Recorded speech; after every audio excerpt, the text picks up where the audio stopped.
تو یہ لوگوں کی جو ہے نا اچھی رسپانس اور ان لوگوں کی سپورٹ کی وجہ سے میں جو ہے نا ہمارے دل پہ اللہ تعالیٰ نے اور بھی ہمیں جذبہ ڈال کے تو الحمدللہ میں آج ایک فاؤنڈیشن کے ذریعے کام کر رہا ہوں اور تقریباً 100-150 بندوں کا ٹیم ہے ہمارے پاس. اچھا اپردیر سے بہت سارے لوگ اس وقت آپ کو دیکھ رہے ہوں گے, لازمی بات ہے, ہمیں بھی کالز آئی کہ آج ناصر آپ کے پاس آ رہے ہیں. ناصر, جو آپ کی آرگنائزیشن ہے یا فاؤنڈیشن ہے وہ کن کن اسپیسیفک ایریاز پہ کام کر رہی ہے؟ مطلب ہوتا ہے نا کوئی ایجوکیشن پہ کام کرتے ہیں, کوئی ایمرجنسی کے معاملات پہ کام کرتے ہیں, یا پھر مریضوں کے ساتھ کام کرتے ہیں. آپ کے اسپیسیفک ٹارگٹ ایریاز کیا ہیں؟ ہمارے فاؤنڈیشن جو ہے نا اسپیسیفک ٹارگٹ یہ ہے کہ ہمارے فاؤنڈیشن کا مقصد یہ ہے کہ ہم غریب اور لاچار لوگوں کا خدمت کریں, جہاں پر یتیم ہے وہاں پر پہنچ جائے. اس کے علاوہ ہم ہیلتھ کے جو ہے نا یہ جو جہاں ایکسیڈنٹ ہوتا ہے, جہاں لوگ اس کی ڈیڈ باڈی جو ہے نا اس کو تھوڑا اس کو نقصان پہنچتا ہے تو وہ بھی ہیلتھ میں آتا ہے. تو ہیلتھ کے علاوہ سے ہیلتھ کے ذریعے بھی ہم کام کرتے ہیں. اس کے علاوہ جہاں پر بھی نا سب سے مشکل کیا ہے, ایک بندے کا جان بچانا. تو جو لوگ پھنس جاتے ہیں, یہ جوانہ دریا پہ بہہ جاتے ہیں, تو اس پہ بھی ہم کام کرتے ہیں. اور ہمارا اسپیسیفک ایریا ہے کہ ہم ڈسٹرکٹ دیر اپر اور دیر لوور یہ 2 ضلع ہیں, تو دونوں ضلعوں پہ ہم کام کرتے ہیں. تو میں خواہش چاہتا ہوں اور ہمارا دل میں یہ ہے کہ میں انشاءاللہ آپ لوگوں کی سپورٹ کی وجہ سے میں پورا پاکستان میں کام کروں. جس طرح سے ایک ایدی فاؤنڈیشن کا نام ہے, میں چاہتا ہوں کہ علی خوان فاؤنڈیشن پورے پاکستان میں جو ہے کام کرے. ناصر, ہماری فل سپورٹ آپ کے ساتھ ہے, اس لیے ہم نے آپ کو یہاں پر بھی بلایا. یہ بتائیں کہ جس طرح سے مطلب آپ نے لوگوں کی جان بچائی اور اب آپ مزید بھی خدمات سر انجام دے رہے ہیں, اور آپ کی خواہش بھی ہے, آپ کے ارادے بھی بہت اونچے ہیں ماشاءاللہ.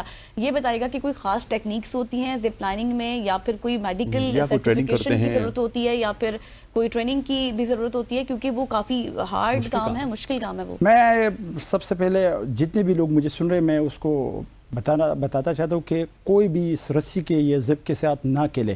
یہ کوئی عام کام نہیں ہے. جس ٹائم میں بھی جا رہا تھا تو اس ٹائم مجھے نہیں لگ رہا تھا, لیکن آپ لوگوں ویڈیو میں آپ کو اپنے لوگوں نے دیکھا ہوگا فرشتے بنے ہوئے تھے نا. ہاں, تو آپ کو اللہ کی جانب سے آپ کے دل میں ڈالا گیا. اس وقت آپ کو ٹریننگ بھی کچھ نہیں تھی, آپ کو پتہ بھی نہیں تھا کوئی بھی ٹریننگ نہیں. تو میں چاہتا ہوں کہ کوئی بھی اس طرح سے کام کرے تو سب سے پہلے ٹریننگ لے.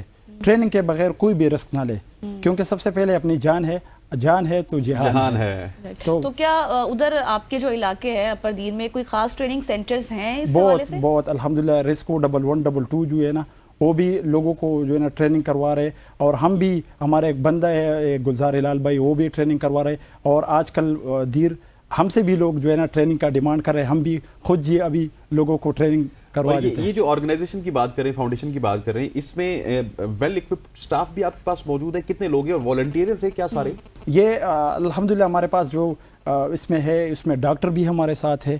اس میں جو ہے نا ایک والنٹیئر جو ٹرینر ہے وہ بھی ہمارے ساتھ ہے. اور اس کے علاوہ عام جو والنٹیئر ہے جو اپنے کام بھی کرتے ہیں اور خود جو ہے نا اس کے دل میں جذبہ ہے, تو وہ بھی ہمارے پاس جو ہے نا ہر فیلڈ کے بندے ہمارے پاس ہے ٹیم میں.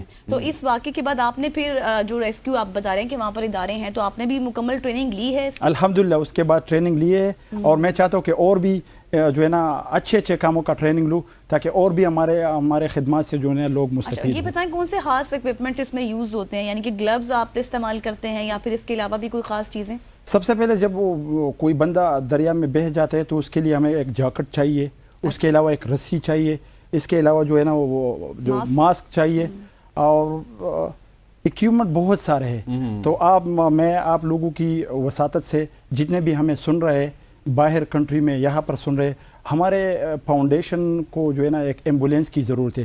کیونکہ ابھی جہاں پر بھی ایمرجنسی آتا ہے, کوئی ایکسیڈنٹ ہوتا ہے, کوئی دریا پہ بہہ جاتا ہے, کوئی گھر جو ہے نا گر جاتے ہیں, تو وہاں پر ہم جب پہنچ جاتے ہیں تو اپنی گاڑیوں میں پہنچ جاتے ہیں. تو سب سے پہلے میں سر آپ لوگوں کو, میڈم آپ کو بتاتا چاہتا ہوں کہ ہمارے ایمبولینس اپنا فاؤنڈیشن کے لیے ہمیں ایمبولینس کی اور ایکوپمنٹ کی بھی بہت ضرورت ہے. اور ویسے کوئی ایکوپمنٹ ہے بھی آپ کے پاس؟ ہے, بس لوگوں نے بہت جو ہے نا تعاون کیا ہے, الحمدللہ ایکوپمنٹ ہے, لیکن ایمبولینس کی وجہ سے سر بہت مشکلات ہیں. اور جو آپ نے جتنی کامیابیاں سمیٹی, یا پھر یہ جو واقعہ آپ نے کیا تھا, انسانی جانوں کو بچایا, اس کے اوپر ہم تو آپ کو اپریشیٹ کر رہے ہیں. کیا گورنمنٹ لیول پہ بھی کوئی اپریسیشن ہوئی, کوئی کے پی منسٹر نے بلایا ہو, کہا ہو جی کہ آپ نے بہت اچھا کام کیا, آپ ہمارا اثاثہ ہیں؟ الحمدللہ سر, director general Khyber Pakhtunkhwa rescue 1122 نے بھی مجھے بلایا, حتیٰ کہ پی ایم ہاؤس پہ بھی مجھے انجینئر امیر مقام صاحب نے بھی مجھے بلوایا تھا, وہ اس وقت پی ایم کا ایڈوائزر تھا. تو الحمدللہ لوگوں کی وجہ سے, اور یہ